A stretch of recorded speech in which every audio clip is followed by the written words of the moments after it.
Ladies and gentlemen, thank you very much for your patience. We are part of an interesting experiment. How many people will actually show up if we don't put the seminar on the big screens? And we're quite happy that we have a nice crowd here, which means that we can have perhaps a more direct dialogue and discussion about this important subject. How do we reach a fossil independent transport sector? Since we do know that a very large and increasing share of global CO2 emissions are linked to transports, we see that that's very relevant to discuss, and we are here to present the Swedish case and discuss that with you. And I would like to go through the target as first, the Swedish target fossil independent transport sector, then hear from the distinguished panel how that works in relation to Swedish politics. We've got Johan Hultberg here, who's Swedish parliamentarian for the Conservatives. Then we see how that links into a global perspective with Koni Husenga, who's from SLOCAT, the Partnership on Sustainable Low Carbon Transport. And then we link it to the issue of renewable energy with Christine Lins, who's the Executive Secretary of Renewable 21. Then let's hear it from Björn-Ola Linnér from the Linköping University on efficiency in the transport sector. And last but not least, you'll have an exciting example of how we can blur the division between what is a car and what's a more efficient mode of transport. And then we'll have an open discussion with you and amongst us. First of all, we all know that this is the reason that we came. Of course, climate change has been there before. It's nothing new, but this is new. We've never had CO2 emissions this high before. We've never had such a rapid increase in CO2 emissions before. And with business as usual, this is where we're going to be in 2050. And of course we all meet people who go directly from denial to despair. First they say, well, we're not really sure. Some scientists say that this might not be really true. It might be volcanoes, it might be something with the sun. And then they go directly to despair that this is so true, so there's no point in even trying to do something about it. And of course all of us that are here at the climate conference, we realize that there are possibilities to do something about climate change. And we realize that small and medium-sized countries can make a real difference if we show other countries the way forward and if we work together. And that's what fossil independent transport sector is about. That's what Sweden found when we decided, hey, this is where we want to make a difference. And that's why we want to focus a little bit more on that target. Because you will see that Sweden, like so many other countries, like France, like Switzerland, like Germany, Norway, Denmark, almost all EU countries and so many other countries have all these usual CO2 related emissions targets. And these targets, they might be far-reaching, but they don't in themselves inspire too much. It's reducing by 10% to that year, increasing by 80% and all that. So when the Swedish previous government decided, hey, we want to do more, if we can really be a shining example to the world, they decided we want to reach a fossil independent transport sector. And this target, in the beginning, was much ridiculed by people like myself. I had a think tank called FORES, Forum for Reforms, Entrepreneurship and Sustainability. And we kept on saying, so what is this fossil independent? I mean, for instance, I'm independent of beer and wine, but I do like to take a glass once in a while. So how much can you actually consume and still be independent? So it took the previous government almost 2 years, almost 80 experts, and more than 1,000 pages to realize that the target is supposed to mean an 80% reduction in the usage of fossil fuels to the year 2030. And look at that target, transport sector. When we see targets like that, we often think about new electric cars. This is not a target just for cars. It's for the whole transport sector. And it's not just for new vehicles, it's also for the existing vehicles. And we know that neighboring countries of ours, Norway, for instance, is a world champion in electric passenger cars. Now that's a wonderful thing, but if you go to countries where electricity is not very green, or if you go to a country where there's not electricity all hours of the day, that's not so relevant. And if we go to many countries of this world, we realize, hey, most of the cars or the vehicles are not the ones that were bought yesterday or the next year, but there's a quite aging fleet. And that's why this target is so relevant for so many countries.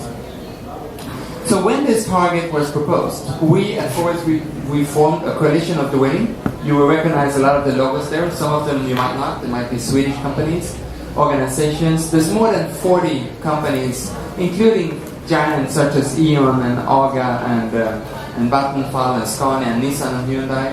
And about 40 municipalities also that already support this target. And you will find later that there will be more and more joining. It's really a prediction of the waiting that says that there's so many government targets out there. And I think that's true for any country. That we need to focus on this one and make sure it happens. So many targets, they were pronounced, they were hailed, and then they never actually materialized. This is supposed to happen. This is a coalition of the waiting to get it going. And this target really stands on three legs. First of all, the climate impact of pretty much any modern country is based on three things. It's how we transport ourselves, how we live, and what we eat. So we decided to focus on the transports because what we eat is not good for politics to get involved with. That's what I think at least. And how we live, well, that's rapidly improving. The housing is getting a lot more efficient, so we decided to say transport is our thing. And then transport, again, that's again a three-legged stool, where it works better in Swedish. It's bilen, again, it's the beteendet. So that's the vehicle, the fuel, and the behavior. The vehicle, you will see that the average car weighs 1.5 tons just to transport 100 kilos of persons. That's not very efficient. The fuels, you will see that more than 90% of the fuels that we use today are non-renewable. That's not very good for the climate. And then the behavior, you will see that very often we have to take the car to work, where it would be better to take the bus or the bicycle, or to just stay at home and commute via your smartphone or your computer. So it's a 2 times three-legged stool that we're working on. And to just rapidly go through this, vehicles and fuels, we'll see a rapid change in Sweden and all over the world to relevant renewable fuels. And people often say, hey, which is the one that we're going to depend on in the future? And I don't want to sound like a hippie here, but I do believe that we need more than one flower to grow in the future of renewable energy.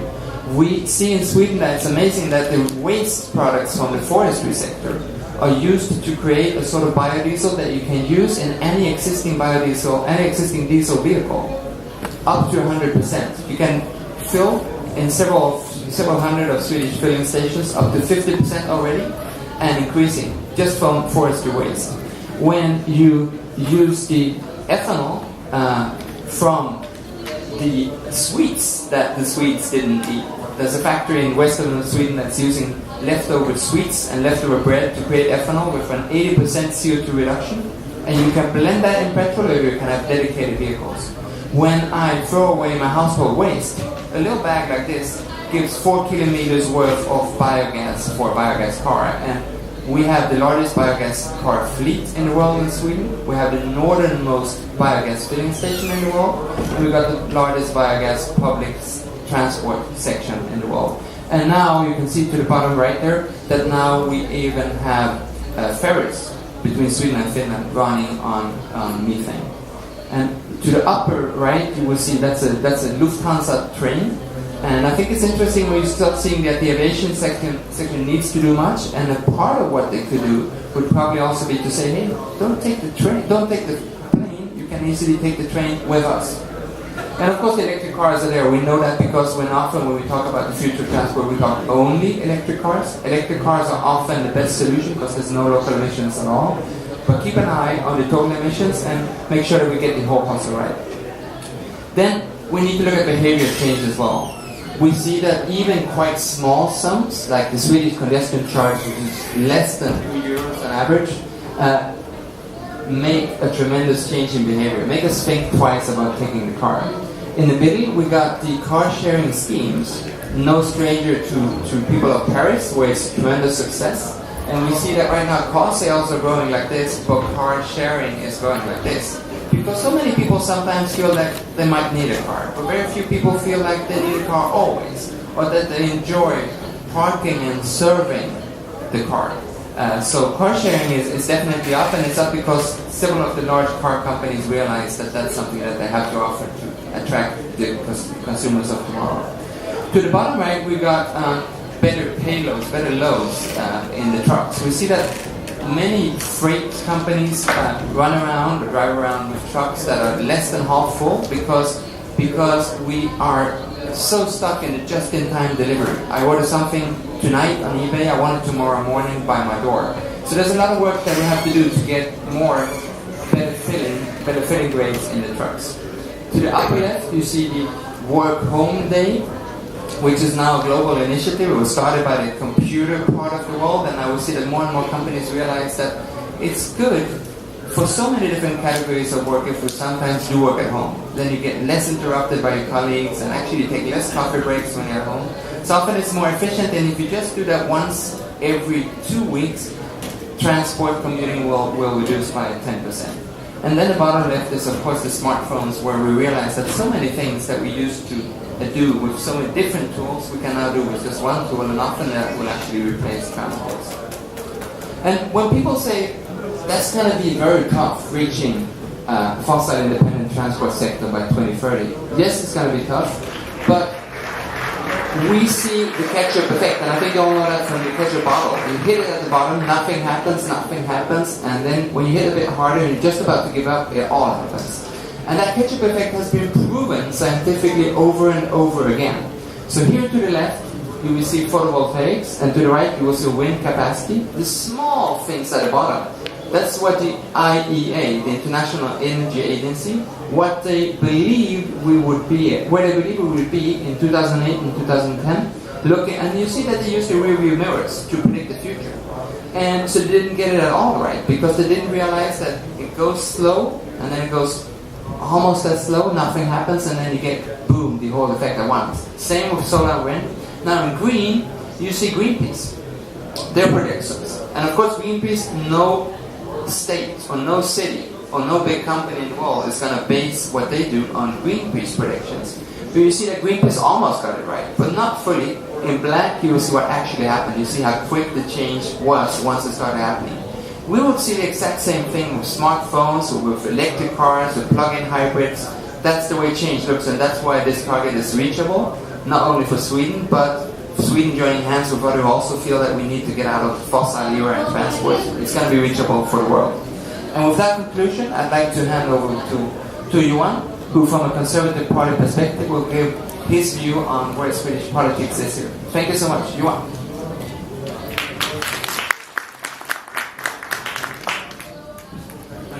Thank you very much, Matthias, and thank you all for coming to this seminar. Maybe to give you a bit more background, Sweden has been very successful when it comes to lowering emissions.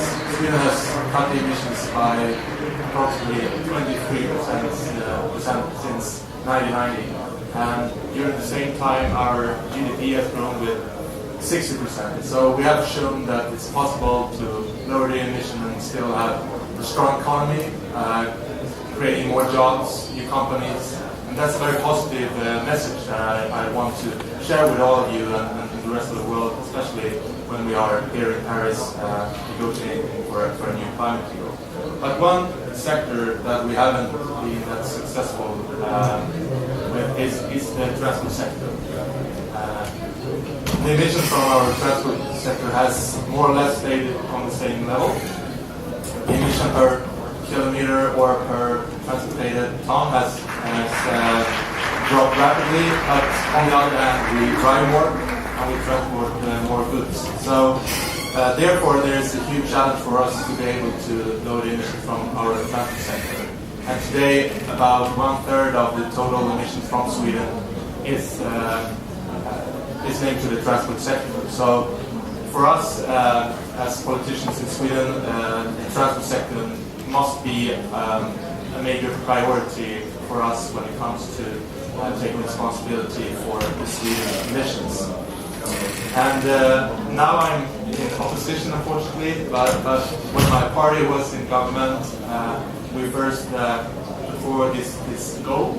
It was in 2009, and it's a very ambitious goal. But I'm very glad that more or less the whole parliament stands for the goal, makes it possible to reach it, because we have very good possibilities in Sweden, I think. We have good universities, one here today. We have a number of very good companies, especially working with transport issues. We have Volvo, we have Scania, and a lot of other good companies that are front runners. We also have the political willingness. So I think we want to do this, and we can do it. So that's very hopeful, and now we have to do much more to take these very high ambitions and make it into practice. And that's what we are discussing very much back home. What shall be the next step? What can we do more when it comes to legislation, taxation, and so on? Now the government is working with a proposal for introducing a system for bonus malus. I guess you all heard of it. There's a system that already exists, for example, here in France, with a bonus for those cars that are environmentally friendly, and a fee or tax for those cars that have high emissions. So that's one of our next step on the road heading towards this very ambitious goal. So I think I'll stop there for now. That's the word I want. Thank you so much, Johan. Thank you. And of course, I think if we look at pretty much any sector, it's a rare thing to see a 7-party agreement in a parliament of 8 parties. I think that's very impressive. And I would like to, on that note, pass the word on to Connie Huizenga, who's the Secretary General of the Partnership on Sustainable Low Carbon Transport, for your comments, please. Thank you. You put me in a unique situation, Matthias, because usually I'm the optimist in the room. In this case, I think that I'm in a strange position that how do I not rain on the operate, but at the same time say something sensible. Leading up to Paris, we came up with a document, an emission scenario for transport for 2030. This was based on a 2-degree scenario. And we came to the conclusion, like the same way that other sectors did, that the transport sector, let's say, first of all, under business as usual scenario, we would be increasing the emissions from transport, and we would be increasing them considerably. This is not so much in Europe, but this is much more in the emerging economies, in the developing economies. And for example, freight emissions are, under business as usual scenario, would quadruple between now and 2050. So we looked at it, we looked at the INDCs, we looked at the targets there, and we saw that there was a considerable shortfall compared to the 2-degree scenario. At the same time, we collected 350 studies from across the world in which we just looked at mitigation potential, which are more optimistic than the INDCs, but at the same time, still not enough for the 2-degree scenario. So now, here in Paris, we see the discussion, we see the trend towards the 1.5 degree scenario. And so what we did is that just overnight we did some calculations, and if we want to come to the 1.5 degree scenario, we would by 2050, not by 2030, but by 2050, have to reduce emissions by 80% below business as usual. And that means, and I think that when I was talking to some of the transport experts on this, they say this is tough. Some people use different terms. It shows that if we talk about change in the transport, that the idea of incremental change is no longer relevant. You really talk about disruptive change. And this is coming back to one of your slides, and then you say we have a ferry which is now electric, or we have the Lufthansa train. All of this is nice, but to a large extent irrelevant. If you talk about the scenario of being, let's say, eliminate fossil fuels from the transport sector by 2030, let's say the average lifetime of a train, of a locomotive, is about 30 years, if not more. Like we have a lot of vehicles, we have a lot of vehicle infrastructure, which has lifetimes which go beyond the 2030. So we have heard about the disinvestment campaign in fossil fuels, but it's then also a question like we have the disinvestment from building filling stations. We have a whole set of other industries around it which would have to be phased out or which would have to be transformed. So that, I think, puts an additional burden. At the same, so that's on the question side. One of the things that we also did for the COP here is that we did what we called an 80 days campaign. We said 80 days around the world of examples of climate action in transport. One of the ones which was presented the day before yesterday is a fascinating one. It's like the steel industry has waste gases, and there's a lot of carbon in these waste gases. So you can take that out and you can convert it into ethanol. And so if all of the steel industry in China would capture the waste gases and convert it into ethanol, it would be equivalent to take 11 million cars off the road.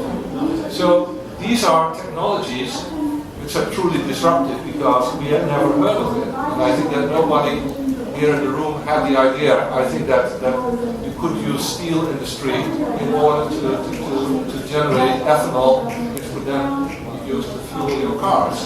So there are positive examples out there. I think it is important that examples like Sweden are out there because we see that overall we talk about countries which claim or which would like to be carbon neutral, but it is not translated into sectoral discussion. So in that sense, I think that what Sweden is doing is an excellent example, and I think that word is not getting out enough about what Sweden is trying to accomplish. I know that you have been a tireless advocate in order to get word out on this, but I think also speaking to my neighbor on the right, let's say who's in Parliament, I think that also the Swedish government, in that respect, I think could take a more active role in promoting and explaining to the world what it is doing. Because I think that once you have a leader, I think people do like to follow. And especially if it's clear that there's a clear strategy behind it. So all in all, in summary, very ambitious. So the question is where is the differentiation, the difference between aspirational and a aspirational goal and a realistic goal? Secondly, I would say that we need to look one step beyond and not just looking at changing let's say the vehicles and the fuels, but we need to look at what is the economic structure behind the transport sector and how is this going to, because that's ultimately where opposition will come from. So then the third thing is there is a lot of new technological developments which actually would make it more possible. And last, and that's where I'm also speaking then as a person who is working at a global level on sustainable transport. Sweden is a champion, but I don't think that enough people know that Sweden is a champion. Thanks. Thank you so much, Connie. I don't know how you did that without slides and without even having notes, just from the top of your head. Very impressive. And of course, a very central part in any target in reducing CO2 emissions from transport is the switch from non-renewable to renewable fuels. And it's just great for us to have Christine Lintz here from Renewable 21. Tell us more about that. Thank you very much, Matthias. Good afternoon. Thanks for enabling me by passing me the technology.